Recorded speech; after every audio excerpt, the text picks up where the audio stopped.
I just got off of graveyard shift, and the other night I was going to do a video for you guys, but I just got too tired. I went home and went to sleep. So the other night I was working graveyards, and a private security officer approached me. He had some questions. He wanted to talk about some stuff. He asked me if I have the time, and I said, I sure do.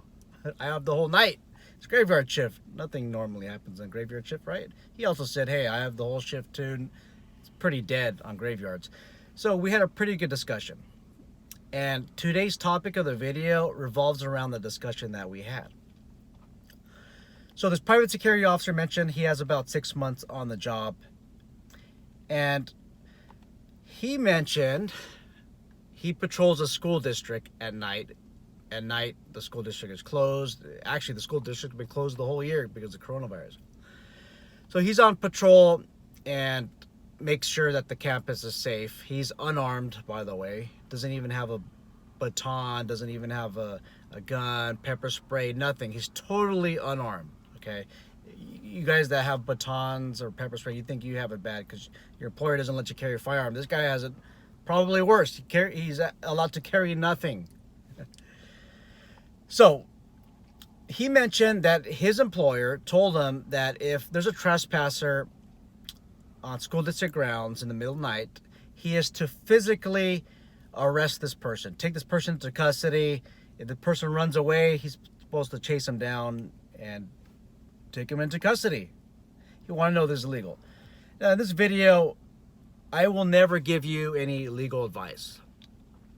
No legal advice at all. I'm not going to give you professional advice. I'm just going to give you my opinion. And this is what this video is based on my opinion. To answer his question of whether or not an employer can require you to make an arrest, let's talk about the Powers to Arrest manual. So in California, we use something called the Powers to Arrest manual. And this is our guidebook. If you are a private security officer in another state, let us know in the comment section below what's the name of the manual or training aid that you use if you have a training aid for your state. So we use the Power to Arrest manual. It gives us a guideline.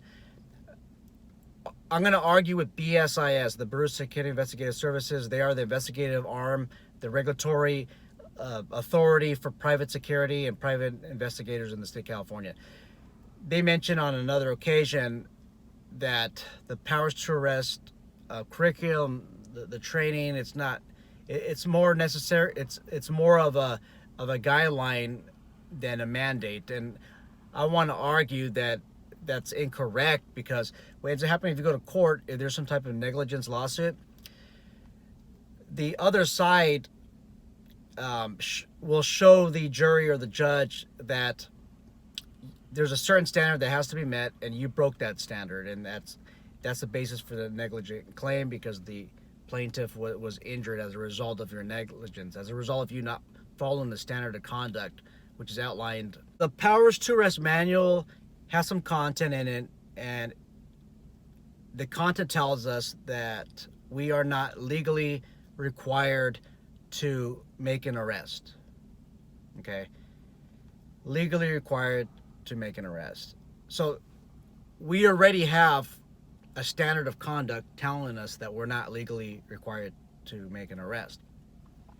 The private patrol operator, in this circumstance, in the scenario that I'm discussing, this person's at fault for telling the guard that he's to make an arrest. That's you don't want to go contrary to what a state training manual says. Okay, you're up against the state. You don't want to do that. Okay. Second, the California, it's called Cal OSHA. Okay, the Occupational Safety Board for the state of California.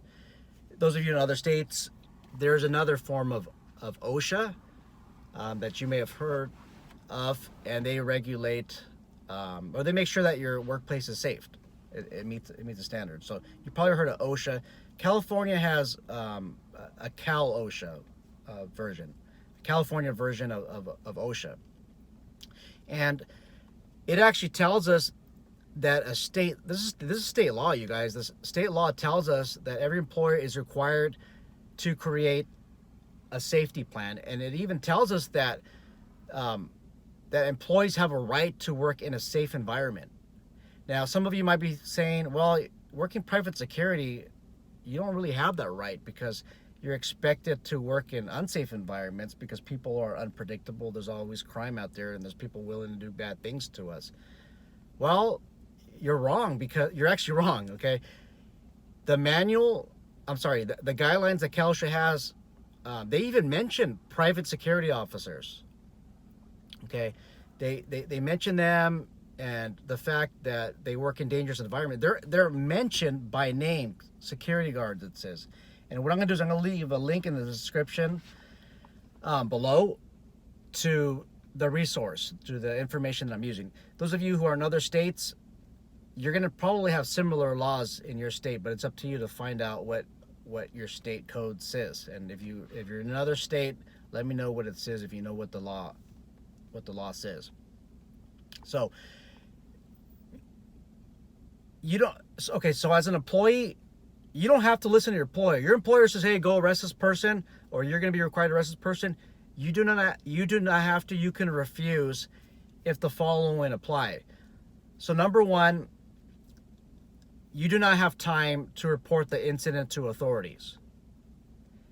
And number two, if you continue to engage the conduct, the question is there a other safety alternative? Okay, so number one, do you have time to report to the authorities? Number two, is there a more safer alternative to addressing the issue? You have somebody trespassing on school grounds in the middle of the night, okay, you have time to call authorities most of the time. All you do is set a perimeter. And if you're unarmed, you want to observe the perimeter from a safe distance. Okay, the alternative is to contact the police. Now, that's an argument that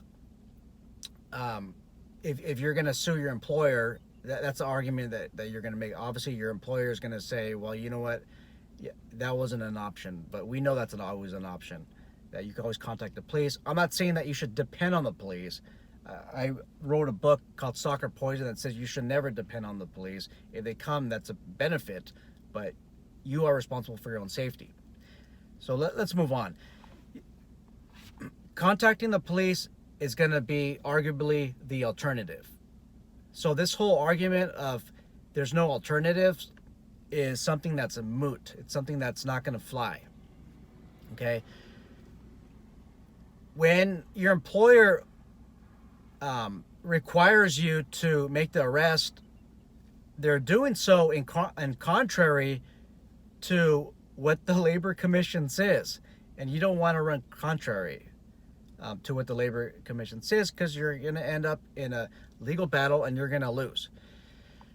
If you end up reporting your employer to the Labor Commission, then your employer cannot take an adverse employment action.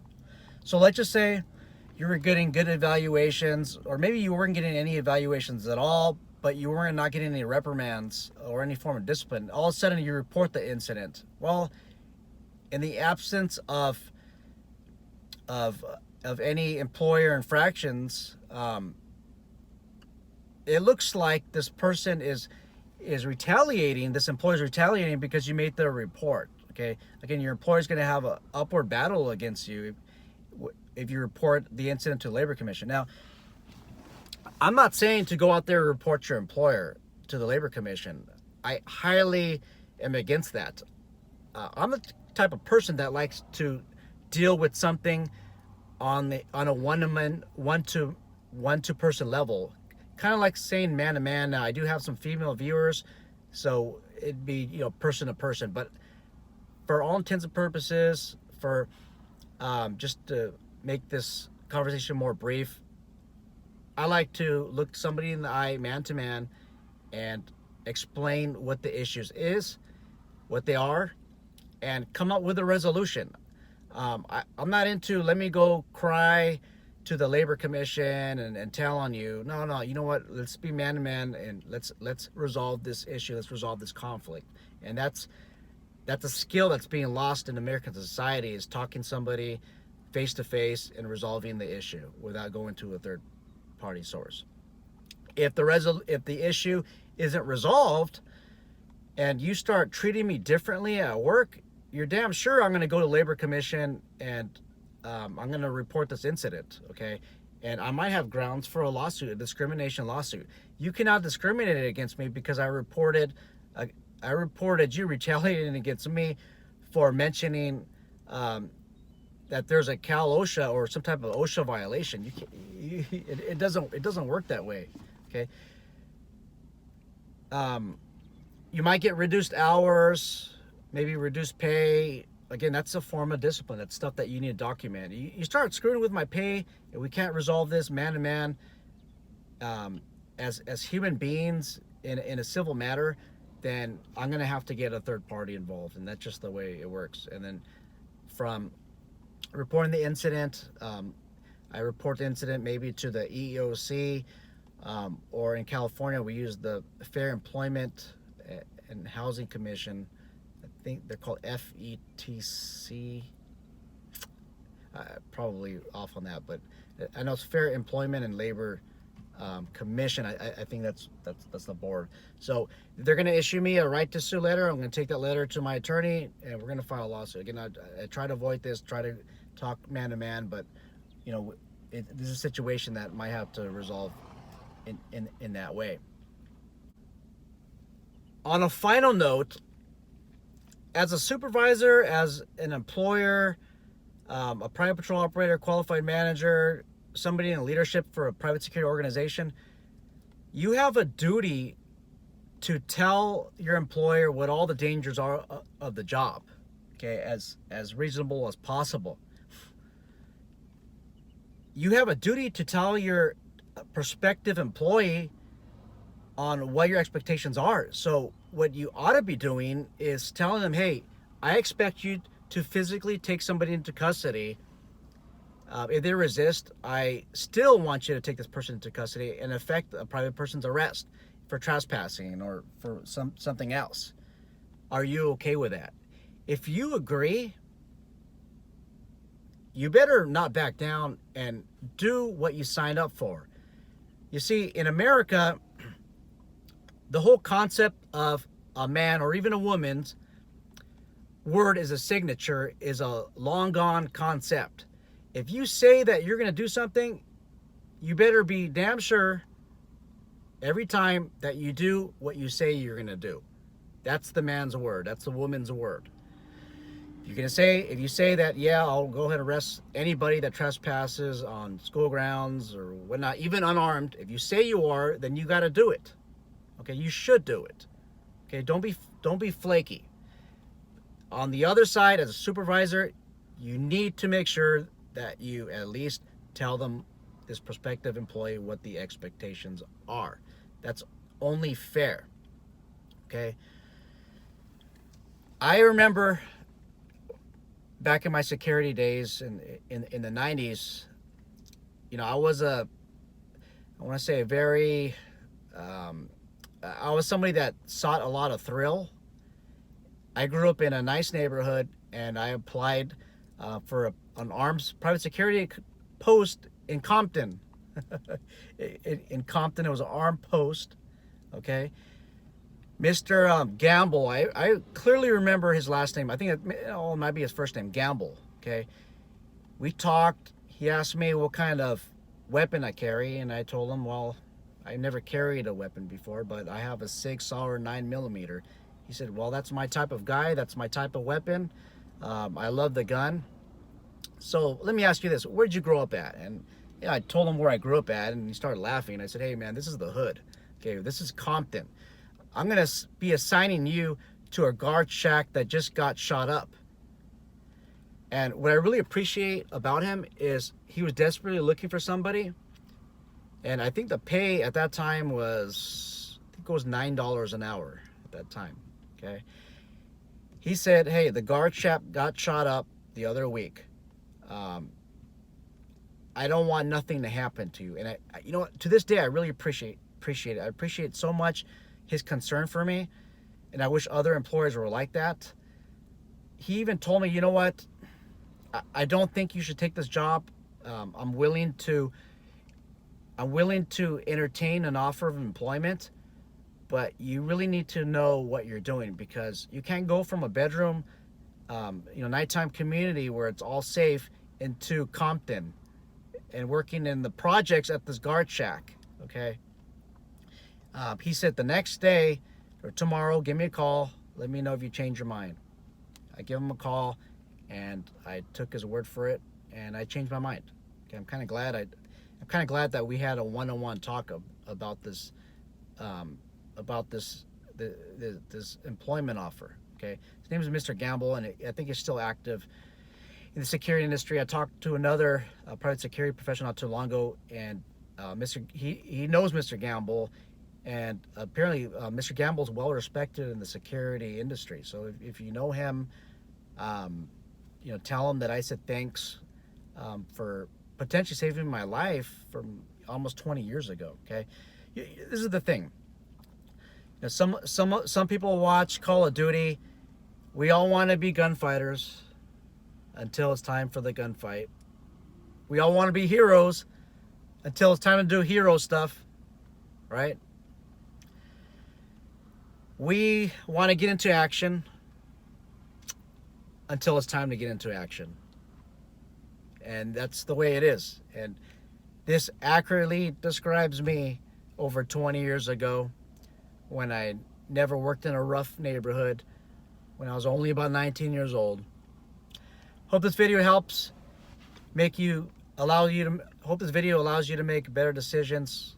Hopefully you know your rights, your limitations. Let me know in the comment section below if you had any employers tell you the same thing, that you're required to make an arrest.